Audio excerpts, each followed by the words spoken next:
At NASSCOM, we have been nurturing new companies and startups, and we have a goal to nurture 10,000 startups, and currently we have around 4,500 startups. And when I look at Jio, it's perhaps the largest startup this country has. And, of course, it's a very, very big and very expensive startup for startups to able to afford. But when you look at these entrepreneurs and young people who are starting new organizations, what would you advise them to do? What is your advice for the new entrepreneurs on the block?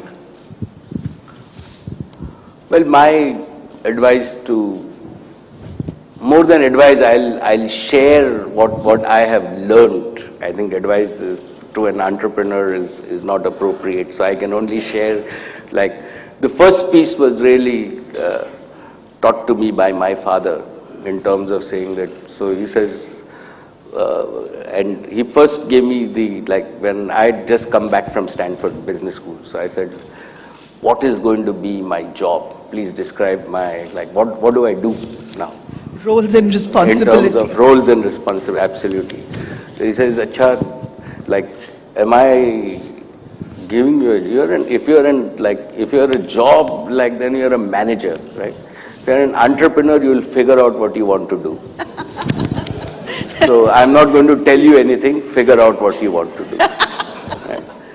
The second piece that I think I learned is that as an entrepreneur, right, it's very important to find a problem that you want to solve, that you're passionate about. Right? There is no, and this is the same thing that, in fact, Professor Sharma at UDCG, I was blessed to have him. He'd always say that I am not going to give you a list of problems and then you can go and work on anything. You find a problem, and then I will grade you on the quality of the problem that you find, and then I'll grade you on the quality of solution that you actually do. So the same rules apply for an entrepreneur, that it's not solving problems, it's first finding problems. Once you find the problem, right, then you solve it. The third thing that I have learned is that, and we've now institutionalized it at Reliance, is that you have to create societal value. Right? You have to solve a problem which actually does good in some way. And that has to be the main objective of the business. And financial returns are actually a byproduct.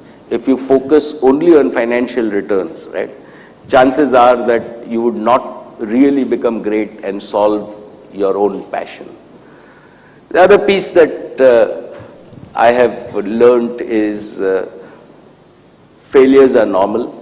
Right? With all the success that one sees, people, even in my own case, don't see how many times I have failed before I succeed. So they are just a step before you succeed. So never get disheartened by failures.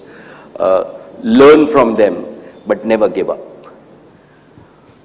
Two non-negotiables for me are, one is treat your investors' money, and this was early on ingrained into us at Reliance, is that we had taken money from small investors, that treat your investors' money even more carefully than your own money. And second is, you cannot do anything without the right team. And it is very important to align the team passionately to your own mission. And finally, an entrepreneur is always positive. He's an optimist, and he proves, there are lots of cynics, lots of negative people around, but an entrepreneur spreads positive energy. That's really what I have learned.